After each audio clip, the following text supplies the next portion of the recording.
Bien, hermanos, nos preparamos para entrar a la palabra de Dios, la Biblia. Seguimos con esta serie de Marcos.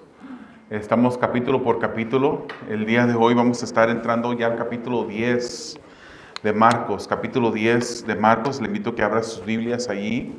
Quisiera compartir un mensaje con ustedes que se titula La dureza del corazón. La dureza del corazón. Y pues en esta mañana, para dar comienzo al mensaje, quisiera leer el versículo número 1 y quiero que usted me siga con su vista. Aparece también en la pantalla al frente, usted puede leerlo conmigo y dice así: levantándose de allí, Jesús se fue a la región de Judea y al otro lado del Jordán, y se reunieron de nuevo las multitudes junto a él, y una vez más, como acostumbraba, les enseñaba. Dios eterno, estamos delante de ti, Señor, y pedimos, Padre, que tú seas el que hable en esta mañana, que por medio de tu Santo Espíritu, Señor, las palabras salgan de este vaso de barro, Señor, que tu nombre sea glorificado, Señor, a través de tu palabra. Es tu palabra, Señor.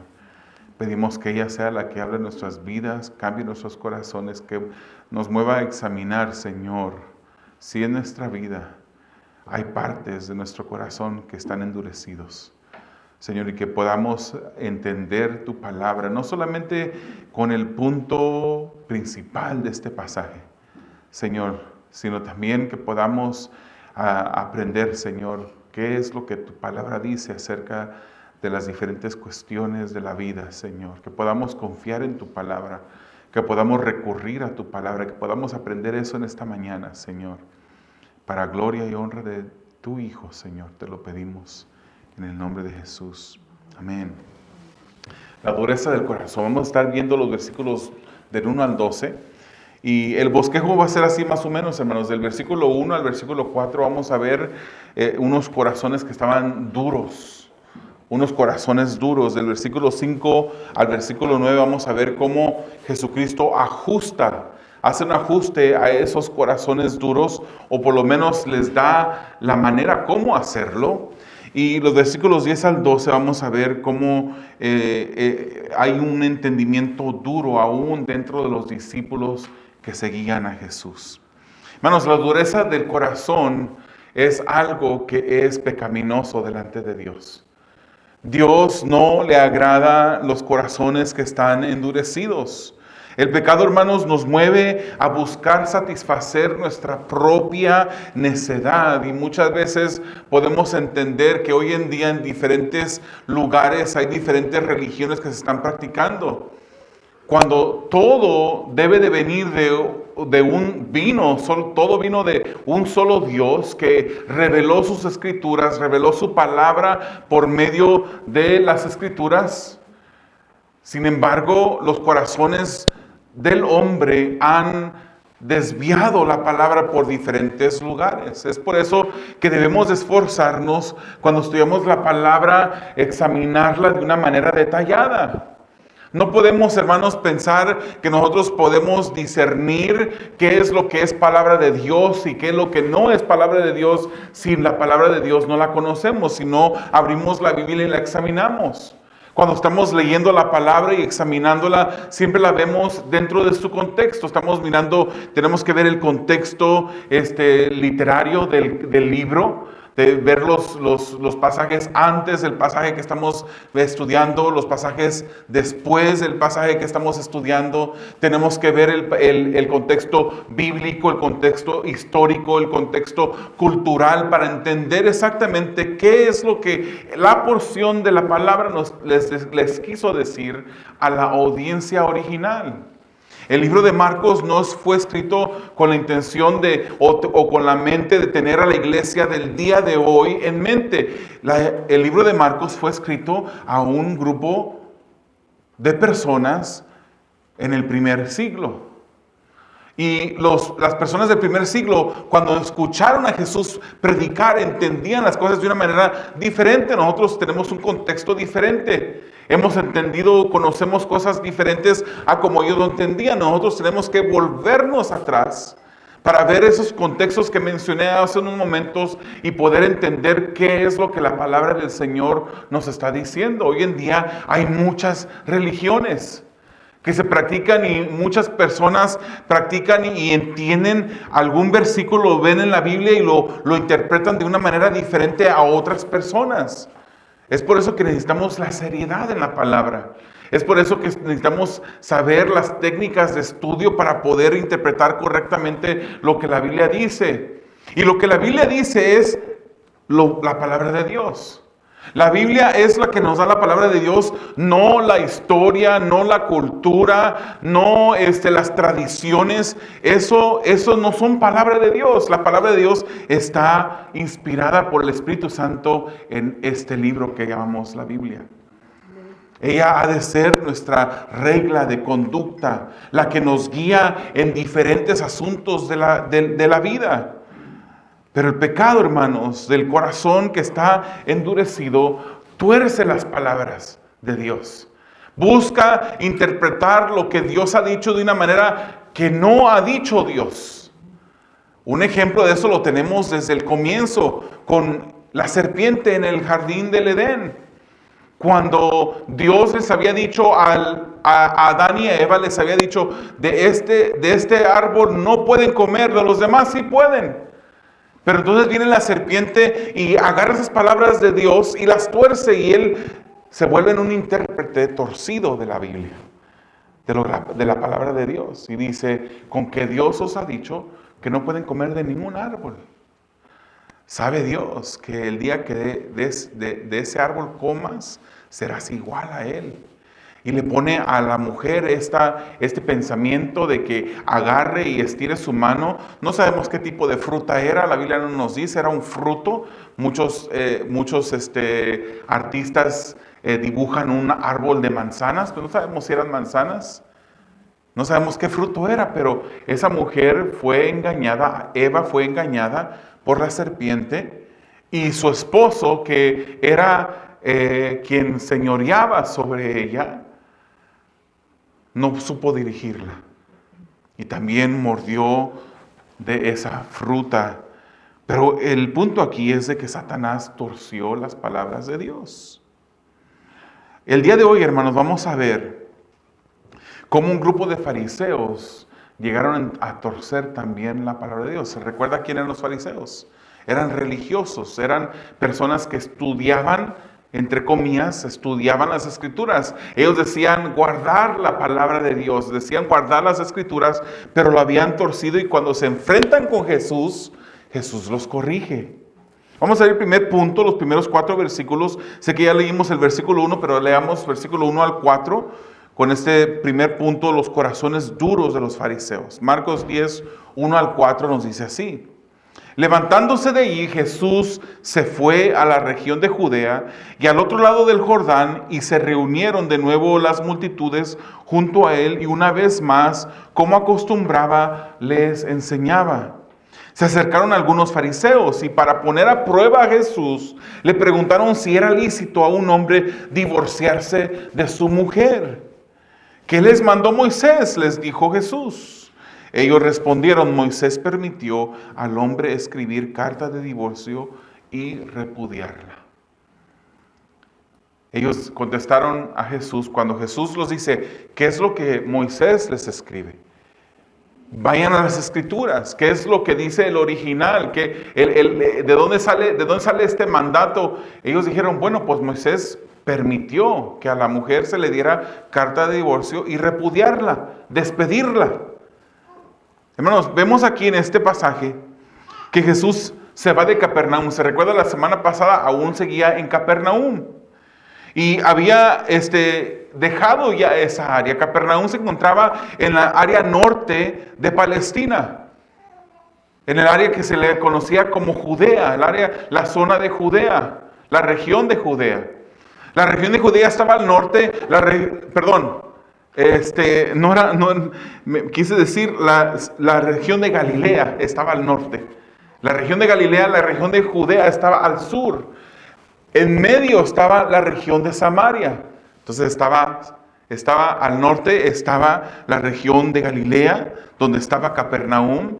donde Jesucristo hizo ministerio sus primeros meses, quizás hasta un año o pasado de un año, en el norte de Palestina, que era Galilea, y Judea estaba al sur, pero en medio estaba Samaria. Se recuerda de los samaritanos en las escrituras, ¿verdad?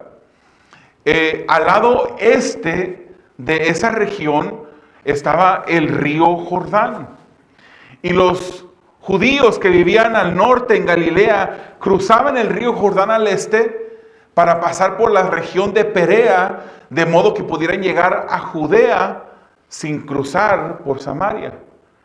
Ellos cruzaban el río Jordán al este para bajar por Perea, para no toparse con los samaritanos que estaban en medio entre Galilea y Judea. De nuevo, hermanos, cuando hace esto y Jesús llega a esta región de Judea, ya estamos en este capítulo 10 entrando al último tramo de Jesús en su viaje rumbo a Jerusalén. Jerusalén se encontraba dentro de Judea. En Jerusalén es donde Jesús fue acusado por los religiosos. Fue entregado, fue crucificado por el pueblo. Entonces Jesús llega a esta región de Judea y inmediatamente los fariseos confrontan a Jesús. No llegaron a Jesús porque querían aprender de Jesús. Eran religiosos que no les interesaba lo que Jesús quería decir o lo que Jesús enseñaba. Su corazón duro les evitaba reconocer que tenían al Creador enfrente de ellos. Jesucristo es Creador, ¿sabía usted? Juan capítulo 1, versículo 1 dice que Él existió desde el principio. Hebreos capítulo 1, Colosenses 1, Apocalipsis 1 nos confirman que Jesús es Dios. Colosenses capítulo 1 nos confirma que Él es el creador de todo lo que existe. Hermanos, la palabra del Señor nos explica que Él es el primogénito de toda la creación. No porque haya sido el primer ser creado y después Él creó lo demás, no. Jesús, el Hijo de Dios, no fue creado. Él existe desde la eternidad pasada. Es primogénito porque de Él surge todo lo que existe. Él es el punto de origen de todo lo que existe. Los fariseos tenían a su Creador delante de ellos, pero no les interesaba lo que salía, la enseñanza que salía de Jesús. La misma palabra.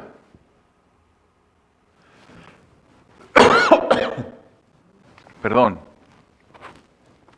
La misma palabra que es Jesús, el verbo estaba delante de ellos. Pero ellos no le reconocían por quién Él era. Ellos se acercaron para ponerle trampa a Jesús. Se le acercaron para ponerlo a prueba. La pregunta que Marcos nos dice que le hicieron a Jesús es la siguiente: ¿le es lícito a un hombre divorciarse de su mujer? Esa fue la pregunta. Pero hermanos, no podemos entender con toda claridad lo que está pasando aquí si no vemos el pasaje paralelo a este pasaje. Lo que Marcos nos está explicando en este pasaje del capítulo 10 es lo mismo que Mateo nos está diciendo en el capítulo 19 de Mateo. Pero el capítulo 19 de Mateo nos da una claridad más de lo que los fariseos le preguntaban a Jesús. Si usted lee conmigo Mateo 19:3, dice: y se acercaron a él algunos fariseos para ponerlo a prueba, diciendo: ¿le está permitido a un hombre divorciarse de su mujer por cualquier motivo? Ahí debemos un poquito más de claridad. Vemos que cuando Jesús es confrontado por los fariseos, no le preguntaron que si era permitido divorciarse, sino que si era permitido divorciarse, ¿por qué? Por cualquier motivo, por cualquier razón. Esa era la pregunta que estaban haciéndole al Señor Jesús. Y cuando los fariseos, que conocían las Escrituras, hermanos, los religiosos conocían las Escrituras, pero no las entendieron. Ese es el problema. Cuando ellos estaban haciéndole esta pregunta a Jesús, ellos se remontaron para atrás al libro de Deuteronomio capítulo 24, los versículos 1 al 4 nos dicen el pasaje de los cuales los fariseos estaban pensando en este momento que le hacían la pregunta a Jesús. Pero este pasaje, hermanos, de Deuteronomio 24 no da un permiso para el divorcio. Simplemente le pone un cerco alrededor del desenfreno que se estaba practicando en el pueblo hebreo, donde la gente se divorciaba, se volvía a casar, se divorciaba, se volvía a casar. Y Moisés, en ese capítulo 24, él pone un alto, él pone un límite a lo que se estaba practicando dentro del pueblo.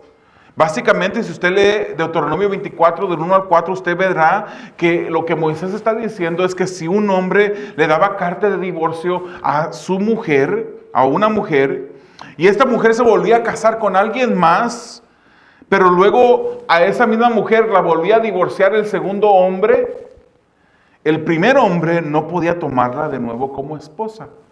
Ese era el limitante que Moisés había puesto al pueblo.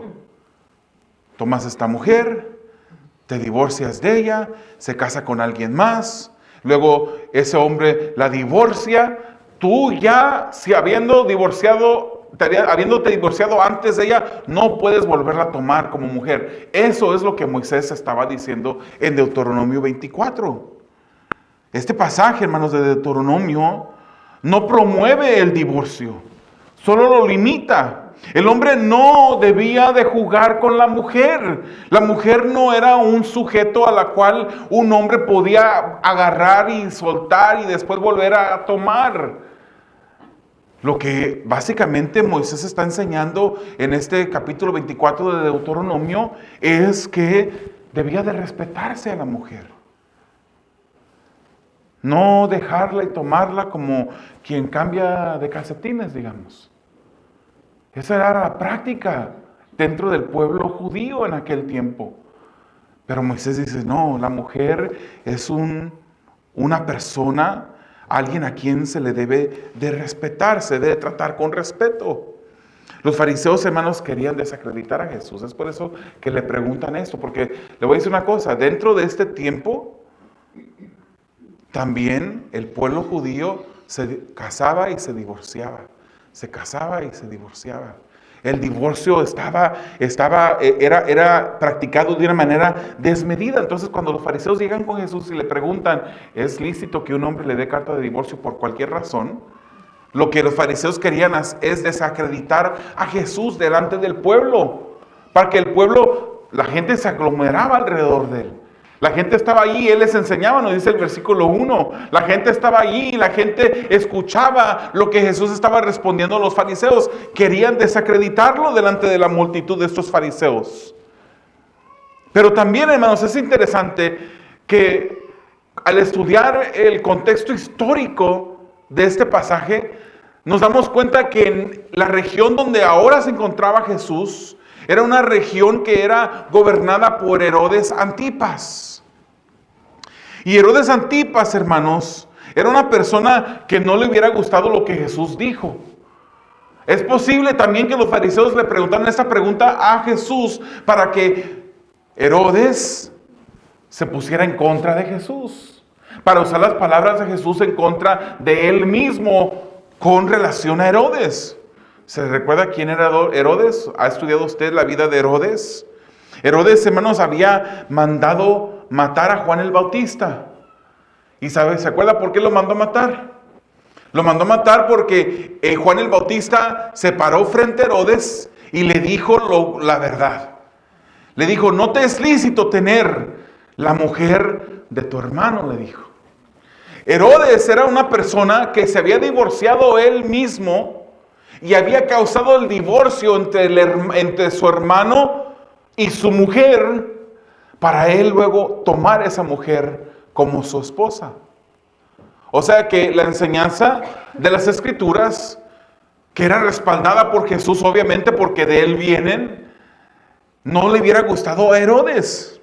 Herodes Antipas había causado este divorcio y se había casado con Herodías, así se llamaba la esposa de Herodes, que había sido esposa de su hermano, que también era hija de su medio hermano.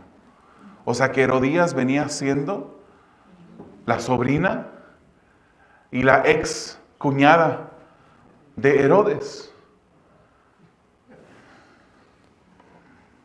Los fariseos le ponían trampa a Jesús. Imagínese que usted hubiera sido Jesús. Y usted sabe que está en la región que es gobernada por Herodes Antipas. Un hombre que ha cometido todos estos actos. Un hombre malvado.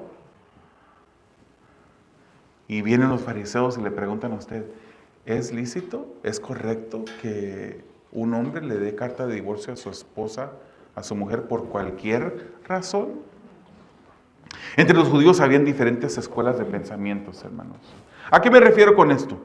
Una escuela de pensamiento es como una comunidad de reflexión que estudian diferentes disciplinas. A ver, pongámonos en el contexto de hoy en día. Una escuela de pensamiento, por ejemplo, concerniente a la carne asada. Hay personas que son muy puristas, por ejemplo, en un desierto muy árido que está al norte de México, que está como 1 hora de aquí, 1 hora y media más o menos. Cruza usted la frontera y la ciudad tiene una M como nombre. Allí usted va y usted se pone a asar carne asada y la gente allí, la escuela de pensamiento de esa gente es que la carne asada solamente se sazona con sal. Nada más, no se le pone nada más que sal. Mientras que en otros lugares que han conocido diferentes especies, ¿no? No como los de Mexicali. Y para los amigos que nos están escuchando en línea, es simplemente una broma, porque aquí hay personas de Mexicali. Pero hay otras escuelas de pensamiento que usan de diferentes especies. Una ocasión yo llegué a Mexicali a una conferencia de mujeres, era de mujeres, pero íbamos varones porque íbamos a ir a cocinar. Y yo era el cocinero que iba al frente. Y mi papá a mí me enseñó sazonar la carne con comino. No mucho, pero le echaba comino, algo de comino, mi papá. Mi papá es de Zacatecas. Yo no sé si él aprendió esta manera de sazonar la carne en Zacatecas o si fue algo que él experimentó. Mi papá fue chef. Cuando él llegó aquí aprendió la cocina y él se dedicó a cocinar, trabajaba en restaurantes grandes. Y él me enseñó a preparar la carne con comino, sal también, otras especies. Y cuando yo voy a Mexicali y ahí están otras hermanas que me están viendo sazonar la carne, dicen, ¿comino? ¿Se le pone comino a la carne? ¿Qué está preparando? ¿No es carne asada lo que va a hacer? No, sí es carne asada lo que vamos a preparar. Y a ellos no les pareció que se le pusiera. Después me decían el hermano comino. Esa es una escuela de pensamiento. Hay diferentes escuelas de pensamiento. Concerniente al divorcio, en el tiempo de Jesús habían diferentes escuelas de pensamiento. Para el divorcio, hermanos, recuérdense que la pregunta aquí no es exactamente como la dice Marcos. Mateo nos da más claridad. ¿Le es lícito al hombre divorciarse por cualquier motivo? Una escuela de pensamiento en el tiempo de Jesús enseñaba que solo se permitía el divorcio por causa de adulterio. Y era un tanto contradictorio, hermanos, con la ley, ¿verdad? Porque ¿qué pasaba en la ley? ¿Qué decía que se debía de hacer al que era encontrado en adulterio? Entonces era contradictorio. Si al adúltero se le debía de apedrear, matar. Entonces el adúltero no podía tener oportunidad para volverse a casar por adulterio, ¿verdad? Pero hay una escuela de pensamiento que decía que solamente por causa del adulterio debía de haber divorcio. Otra escuela de pensamiento decía que se permitía el divorcio por cualquier cosa que le desagradara al marido. Cualquier cosa. Que porque la mujer se pintó el cabello de un color que no le gustaba, porque cocinó, porque le echó comino a la carne asada, se podía divorciar. Por cualquier cosa. O sea, esta otra escuela de pensamiento no tenía un cerco, no tenía un límite de por qué las personas se podían divorciar. Era permitido por cualquier razón. Simplemente porque al hombre le gustó más otra mujer ya, le parece más hermosa, podía divorciarse de su esposa para volverse a casar. Esta era la opinión y la práctica popular en el tiempo de Jesús. ¿Por qué cree que los fariseos le hacen esta pregunta a Jesús? El gran ejemplo de Jesús, hermanos, es que apeló a la Biblia. Cuando usted le hagan una pregunta sobre la Biblia, no le diga, bueno, pues yo opino. No opine sobre lo que dice, lo que usted cree. Más bien vaya a la palabra, y si no sabe la respuesta es mejor decir no sé.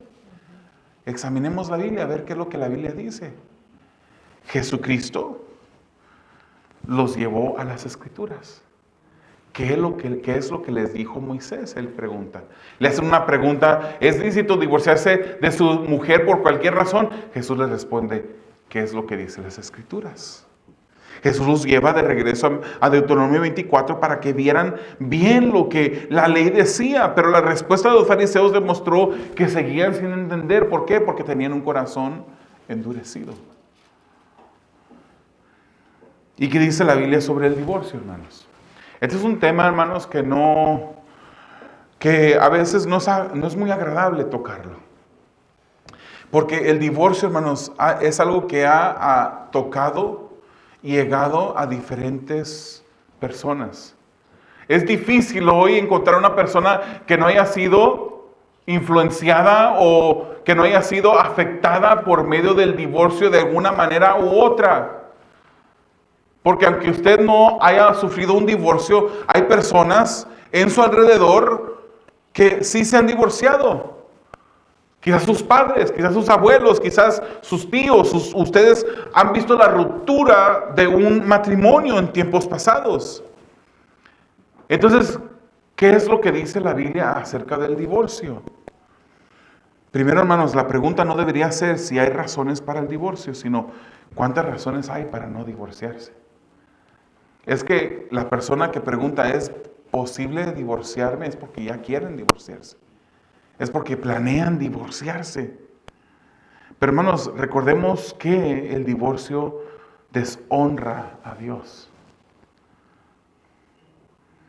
Esa es la razón más poderosa que podemos entender. Es algo que deshonra a Dios. Debemos reconocer que detrás de todo divorcio hay motivos pecaminosos. Puede ser motivos pecaminosos por medio de los dos que se están divorciando o por medio de uno de los dos que se están divorciando. Hay motivos pecaminosos. También debemos de saber que no todo divorcio es pecado, porque si la Biblia da una razón apropiada o una razón aceptable por el divorcio, entonces no es pecado para una de las personas, no es pecado. Pero también, hermanos, debemos reconocer que para toda situación en la que se encuentra la posibilidad de un divorcio, también hay una posibilidad mucho más grande para el perdón. Esa debería de ser nuestra primera opción, el perdón. Efesios, en el capítulo 5, que nos habla sobre el matrimonio. En ese mismo capítulo 5, y me recuerdo y lo tengo fresco en memoria, que en esa semana tuve la oportunidad de oficiar un matrimonio y mencioné esto. Sobre todo, perdonémonos, así como Cristo nos perdonó. Si está a punto, alguien a lo mejor en línea o alguien aquí que está contemplando el divorcio, el primer paso es el perdón. Así como Cristo nos perdonó a nosotros. Hermanos, porque el diseño divino es que todo matrimonio permanezca junto hasta que la muerte los separe. ¿Por qué? Porque la Biblia dice que Dios aborrece el divorcio. Y lo dice Malaquías 2:16. Dice, porque yo detesto el divorcio, dice el Señor Dios de Israel. Hay razones para decir que lo aborrece más todavía entre los cristianos. Porque si vemos el Nuevo Testamento nos dice, en esto conocerán que ustedes son mis discípulos, de la manera como se amen los unos a los otros. Dios aborrece más el divorcio entre personas que profesan ser cristianas. Pero el divorcio, hermanos, hay dos razones por las que el divorcio es permitido dentro de la palabra. Y vamos a ver cuáles son esos. Una de las razones por la cual Dios permite el divorcio es por causa de infidelidad. Mateo 19, versículo 9 dice así. Pero yo les digo que cualquiera que se divorcie de su mujer, salvo por infidelidad. Y la palabra infidelidad ahí es la palabra pornea, que incluye todo tipo de pecado sexual, no solamente fornicación. Hay unas versiones de la palabra que traducen fornicación, y cuando miran esa palabra fornicación, entonces hay personas que dicen, bueno, fornicación es cuando dos personas que no están casadas están en relaciones juntos. Eso es fornicación. El adulterio es cuando hay una persona que está casada y se acuesta o hay una relación sexual con una persona que no es su esposa. Eso es adulterio. Y eso es correcto. Pero aunque algunas versiones de las escrituras traducen esta palabra pornea como fornicación, la palabra pornea incluye todo tipo de pecado sexual por causa de infidelidad. Eso fue lo que dijo Jesucristo en Mateo 19. Y ya Jesús lo había dicho anteriormente. Mateo capítulo 5, cuando Él está en su discurso del monte, en el sermón del monte, en el versículo 32 de Mateo 5, Él dice, pero yo les digo que todo el que se divorcia de su mujer, a no ser por causa de infidelidad, otra vez usando la palabra pornea, le hace cometer adulterio, y cualquiera que se casa con una mujer divorciada comete adulterio. Esa es una causa permitida en las Escrituras por causa de infidelidad. Otra razón, hermanos, la encontramos en 1 Corintios capítulo 7, versículo 15, donde el Señor Jesucristo o el Espíritu Santo, inspirando a Pablo, menciona cuando un incrédulo está casado con una persona que es creyente. Y ese incrédulo, porque no se espera que el creyente abandone el hogar, sino se espera, obviamente, es natural que el que no conoce a Dios quiera abandonar el hogar. En ese caso, cuando el no creyente abandona el hogar, entonces el creyente puede volverse a casar, de acuerdo a 1 Corintios 7:15. Hermanos, nosotros debemos de ver lo que el consejo de la palabra nos dice.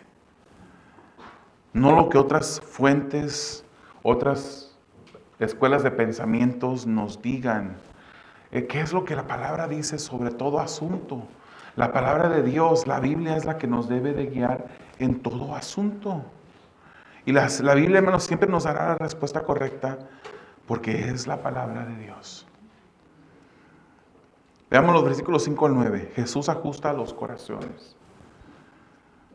Dice el versículo 5, entonces Jesús les dijo, por la dureza del corazón de ustedes, Moisés les escribió este mandamiento.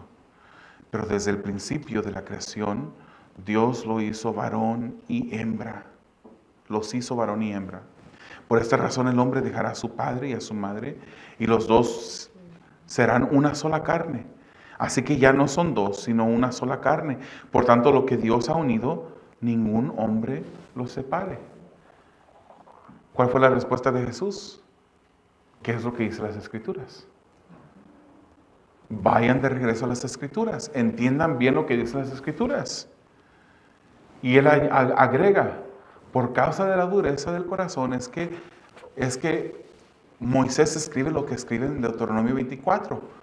Porque había tanto divorcio y se estaba practicando con tanta desmedidamente que Moisés pone un alto y dice, en este caso, ya ese hombre que se ha divorciado de su mujer y cuando se divorcia otra vez esa mujer ya no la puede volver a tomar para sí. Después de apuntar hacia Dios, o sea, hacia la palabra, para ver lo que Dios dice acerca del asunto, Jesús menciona el problema que tenían los fariseos por la dureza del corazón. Ese es el problema que hoy en día encontramos, no solamente en las Escrituras con los fariseos, sino en el día de hoy en nuestros medios. Cuando las personas se divorcian, cuando en las cortes familiares, como así se le llaman, están las personas divorciándose, se dice, por razones irreconciliables. Esa es la razón. Y cuando uno ve esa razón, léase pecado, léase envidia, léase egoísmo, léase todo menos el honrar a Dios. El divorcio lo permitió Moisés, pero no fue así desde el principio. Y de hecho, el Señor Jesucristo menciona lo que Génesis 1:27 nos dice. Dios creó al hombre a imagen suya. A imagen de Dios los creó, varón y hembra los creó. Dios no creó muchos varones y muchas hembras o mujeres para que tuvieran más opciones, para que dejaran a uno y luego se unieran a otro, sino que Dios creó a un hombre y a una mujer. Y cuando le presentó a la mujer al varón, le dijo, esto es hueso de tus huesos, carne de tu carne. La intención de Jesús, hermanos, antes de que el hombre cayera, era de que este hombre Adán y esta mujer Eva vivieran para siempre. Ellos no iban a morir. Fue el pecado el que ha traído la enfermedad, el que trajo la enfermedad al mundo. Fue el pecado, la caída del hombre, el que causa la división entre Adán y Eva. ¿Se recuerda cuando Jesucristo le dice, ahora por causa de lo que has dicho, cuando Dios le dice a Adán, por causa de lo que has hecho, tú te comerás con el sudor de tu frente? Y la mujer le dice que dará a luz con dolor. Podemos pensar que antes Adán no tenía que trabajar. Tenía todo el fruto del jardín del Edén para comer.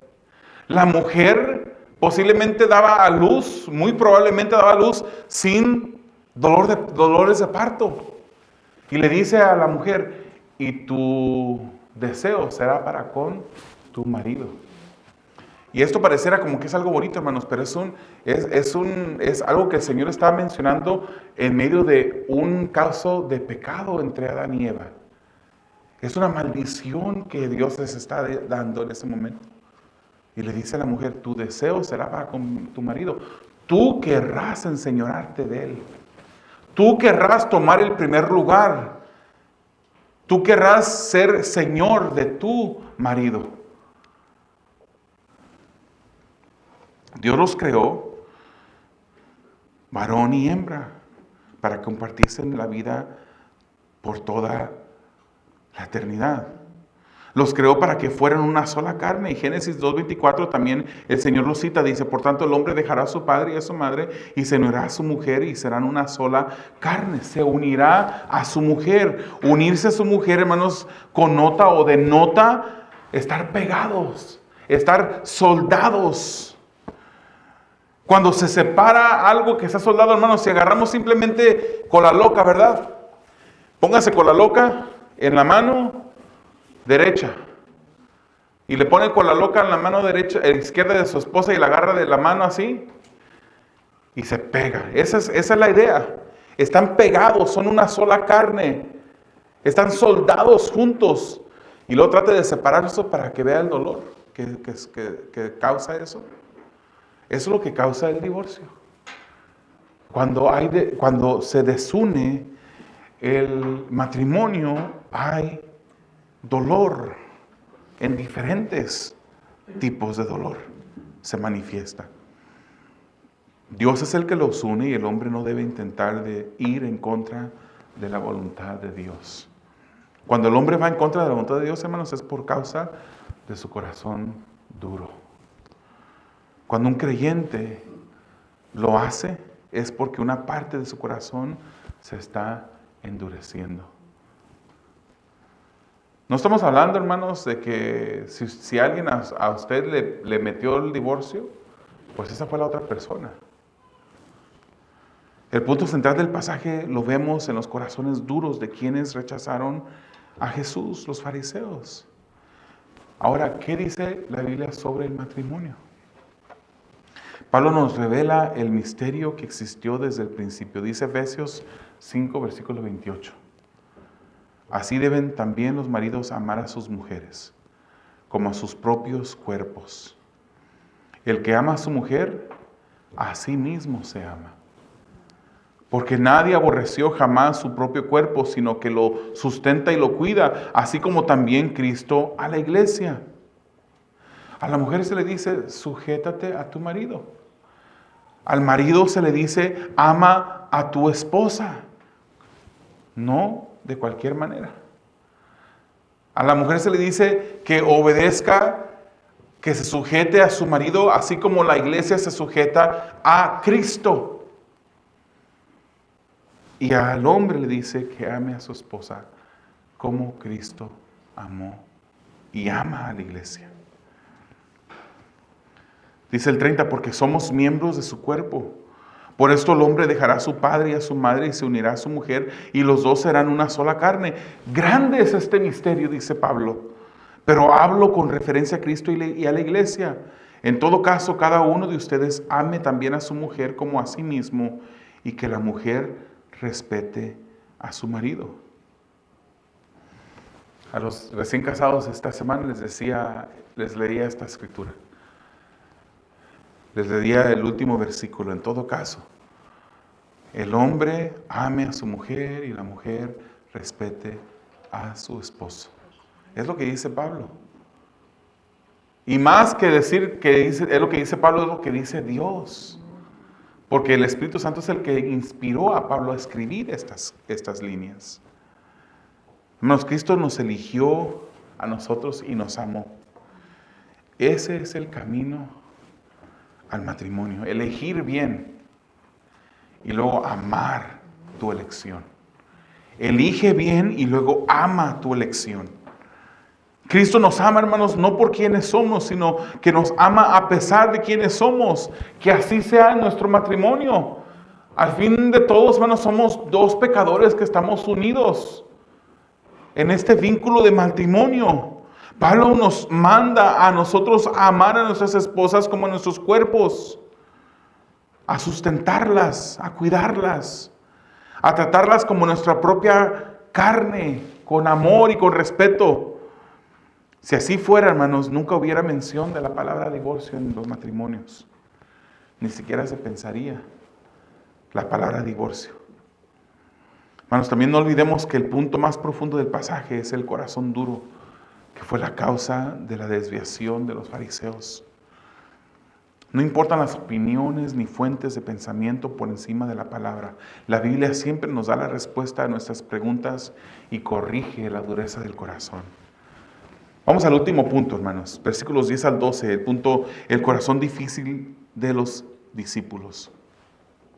Ya en casa, los discípulos le volvieron a preguntar sobre esto. Y él les dijo, cualquiera que se divorcie de su mujer y se case con otra, comete adulterio contra ella.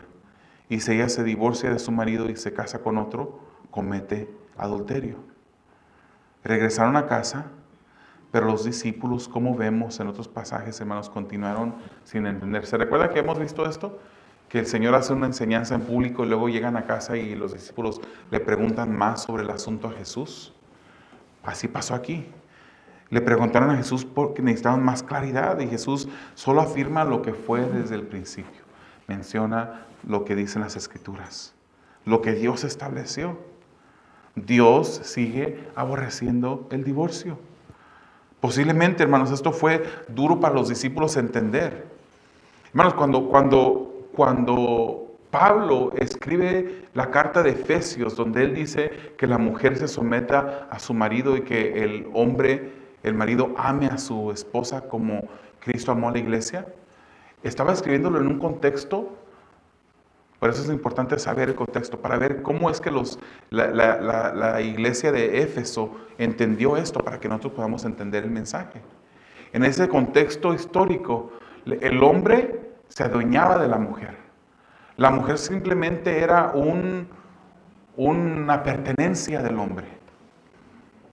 Cuando Pablo escribe esto, él rompe las normas de la sociedad. Hoy en día dicen que la escritura es machista, que la escritura no le da el mismo valor a la mujer que al hombre, y es totalmente lo opuesto. Cuando la Biblia dice que ahora pues no hay judío ni gentil, no hay mujer ni hombre, Él está diciendo todos somos en Cristo, somos lo mismo, tenemos la misma importancia. Cuando Pablo escribe esto a la iglesia de Éfeso, le está diciendo, tienes tú, marido, que amar a tu esposa como Cristo amó a la iglesia. No la trates como una propiedad tuya. Ella es más que una propiedad. Ella es algo que Dios te ha dado para que sea una sola carne contigo. Debes de amarla como a tu propia carne. Y los discípulos estaban viviendo en una sociedad que seguramente, hermanos, la sociedad influyó en su manera de pensar. Ellos miraban cómo la sociedad se divorciaba y se casaba, se divorciaba y se casaba múltiples veces. Cuando Pablo escribe en el libro o la carta de 1 de Corintios, podemos estudiar que en el contexto histórico habían personas que se habían divorciado hasta 20 veces y se habían vuelto a casar y estaban dentro de la iglesia. Es por eso que él escribe el capítulo 7 de 1 de Corintios. Porque hay una pregunta que le presenta a la iglesia y él contesta. La palabra, la Biblia es suprema y por sobre todo. El corazón es engañoso, hermanos, y solo la palabra puede corregir al corazón.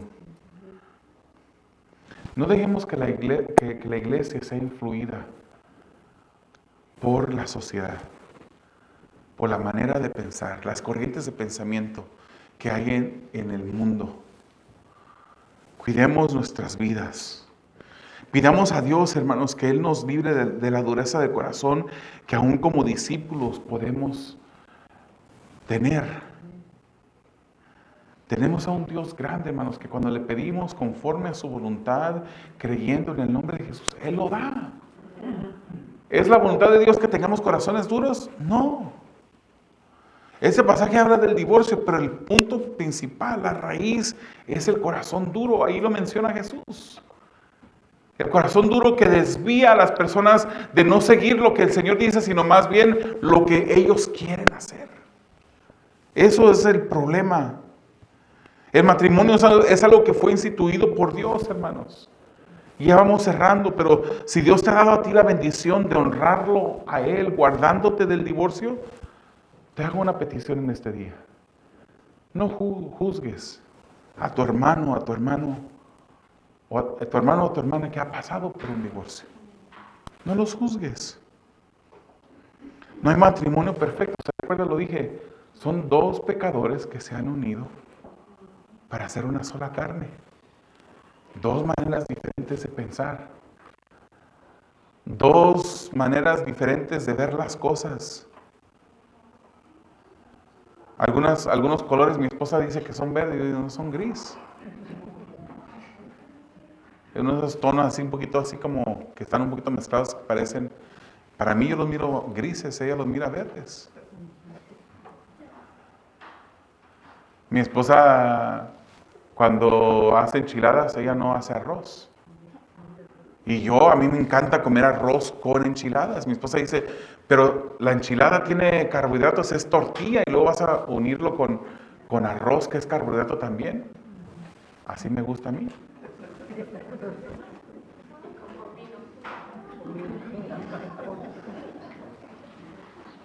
Hermanos, nuestra unión debe demostrar la unión de Cristo con la iglesia. Todos los matrimonios que están presentes aquí, que están escuchando este mensaje en línea, nuestro matrimonio debe de honrar, debe de ser ejemplo al mundo de lo que es la unión entre Cristo y la iglesia. Cuando lo hacemos en el modelo de Dios, hay felicidad en el matrimonio. Pero la felicidad no es el punto principal. Es el honrar a Dios, que es el punto principal. Aunque la felicidad es un resultado de ello. Para ti que estás soltero en esta mañana, quiero decirte unas palabras. Pablo dice que es mejor que te quedes soltero. Pero él también dice en el libro de 1 Corintios que es mejor que te cases a que te estés quemando, ardiendo con el deseo que hay en tu cuerpo. Pero al considerar casarte, cuida bien cómo lo vas a hacer y con quién lo vas a hacer. Pídele al Señor dirección. Pídele al Señor que te dé una esposa o un esposo de acuerdo a su voluntad. Cuida bien lo que haces. Dice Proverbios 21:9, mejor es vivir en un rincón del terrado que en una casa con una mujer rencillosa. O sea, mejor es vivir en un rincón hecho de tierra, una casita hecha de adobes, que en una casa lujosa y grande con una mujer rencillosa. Y podemos ponerlo a la viceversa también. Es mejor vivir en un rincón de terrado que en una casa con un hombre rencilloso. Finalmente, hermano o hermana que te has divorciado. Hay un autor, un escritor que se llama Nathaniel Hawthorne. Él es autor de una novela del siglo XIX que se llamaba La letra escarlata, The Scarlet Letter. Y esta novela se trata de una mujer que es obligada a que donde vaya tiene que traer una letra A en su pecho, como una señal de una relación vergonzosa e ilegítima en la que había incurrido esta mujer. Pero quiero decirte a ti que has pasado por un divorcio. Tú no tienes que cargar con una letra D en tu pecho, porque el divorcio no es lo que te identifica. Tu identidad está en Cristo Jesús. La letra con la que cargas y con mucha gloria a Dios es una C de Cristo. Tu identidad es Cristo. Tu identidad no es el divorcio. Si has venido al arrepentimiento, si le has pedido perdón, el divorcio no es el pecado imperdonable, hermanos. Hay un pecado imperdonable y eso es rechazar a Jesucristo. Tú no tienes que cargar con eso. El Señor te ha perdonado. Pero para todos aquellos que no conocen al Señor, aquellos que no pueden decir que son hijos de Dios, porque digo algo que lo he dicho muchas veces, no todos son hijos de Dios. Por ahí gente dice, todos somos hijos de Dios. No, eso es contrario a lo que dice el libro de Juan, capítulo 1. Todos somos criaturas de Dios. Todos hemos sido creados por Dios. Pero no todos son hijos de Dios. Juan 1 nos dice que somos hijos todos aquellos que hemos creído en Jesucristo. Y el que ha creído en Jesucristo, su vida ha cambiado. No podemos decir que creemos en Él y vivir de la manera como querramos vivir, sin importarnos lo que dice la Biblia. Sin amar su palabra. El Hijo de Dios ama su palabra, lee su palabra. No es perfecto, porque no hay nadie perfecto. Jesús es el único hombre que caminó esta tierra que fue perfecto. Pero si tú no eres un hijo de Dios,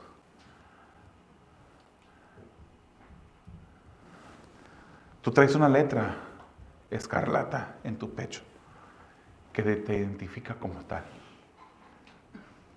Si tú no has venido a Jesús, si tú no has entregado tu vida a Él, si tú no has puesto tu fe en Jesús, tus pecados no han sido perdonados.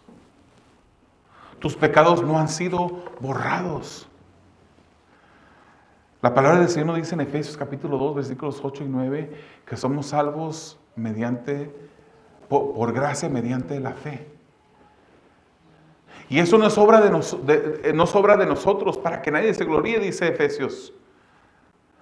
No es que digas tú, un día voy a llegar yo al cielo y pues el Señor me va a tener que dejar entrar. Dios me va a tener, pues he sido buena persona. Le soy fiel a mi esposo, a mi esposa. Soy dedicado a mi trabajo. Soy el primero en llegar. Yo le doy ejemplo a todos en mi trabajo. Soy buen vecino. Eso no te gana la salvación. Eso no es suficiente. No es por obras, dice la Biblia, para que nadie se gloríe. Obviamente, las buenas obras son buenas. Obviamente debemos de ser buenos vecinos, debemos de serle fiel a nuestros cónyuges, debemos de ser buenos trabajadores en nuestros trabajos. Pero esas buenas obras no nos ganan la salvación. La salvación es solamente por fe. El bautismo no te gana la salvación. Esa es una tradición solamente. Es la obediencia a Dios que demuestra que has puesto tu fe en Jesús. Y en esta mañana yo te invito a que si no has entregado tu vida a Jesús, no quites tu confianza en tus obras, en quien tú eres, y pon tu fe en Jesús. Yo te invito a que cierres tus ojos. Todos, por favor, cierren sus ojos, inclinen su rostro. Ese es un momento en la que si tú eres un cristiano, un hijo de Dios, deberías de estar examinando tu vida, pidiéndole a Dios que te revele esos rincones endurecidos de tu corazón que pueden hacer que te desvíes tras tus egoísmos, tras tus pecados para hacer lo que a ti te place hacer antes que obedecer a Dios. Pero si tú no eres un hijo de Dios, en este momento debes estar considerando que por obras nunca podrás ser salvo. Hoy es el día de salvación para ti. Si tú solamente entregas tu vida a Jesús, si tú pones tu fe en Jesús en este día, Él te escuchará. Solo ve a Él, ahí en tu mente. Pídele perdón por tus pecados, porque has pecado. Dios es un Dios que es justo. Todos hemos pecado, dice la Biblia. Todos en algún momento hemos dicho una mentira. Hemos agarrado lo que no nos pertenecía. Hemos tenido un pensamiento de rencor en nuestros corazones. Y eso es pecado delante de Dios. Y por cuanto todos pecaron, dice la Biblia, están destituidos de la gloria de Dios. No merecemos el cielo, porque somos pecadores. Pero Jesucristo, quien nació a través de la Virgen María, vivió una vida perfecta. Y aún siendo perfecto, sin deber ni nada, Él murió en la cruz del Calvario. El lugar donde el justo juicio de Dios el Padre cayó sobre Él. Y Él murió en nuestro lugar. Jesucristo es la razón por la cual entramos al cielo. Es por eso que necesitamos poner nuestra fe en Jesús. Jesucristo dijo que Él era la puerta. Él es la puerta de las ovejas. El que entra por la puerta que es Jesús no morirá jamás.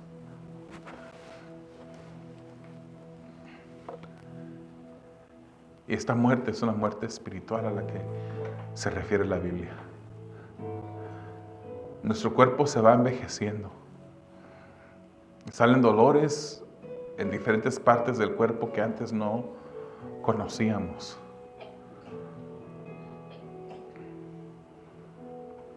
Pero cuando le has entregado tu vida a Jesús, aun cuando este cuerpo se va envejeciendo, tu espíritu, tu alma se van rejuveneciendo, se rejuvenecen.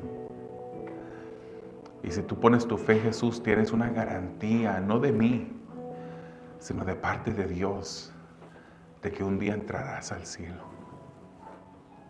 No porque fuiste buena persona, buen vecino, buen esposo o esposa,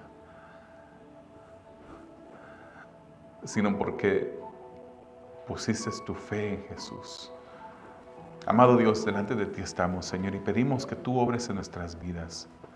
Sabemos, Señor, que somos pecadores, Señor, que seguimos batallando con el pecado, pero porque somos tus hijos, luchamos en contra de ello. No estamos contentos, Señor, con el pecado, Padre, que a veces cometemos. Y te pedimos perdón, Señor. Te pedimos que tú nos ayudes, Señor, que tú quites la dureza de nuestros corazones, Señor. La incredulidad que a veces viene en ellos, Señor. Que nos ayudes a honrarte. Yo te pido, Señor, por todo aquel, Señor, que no te conoce aún, que no es tu hijo. Hazlos tus hijos en este día.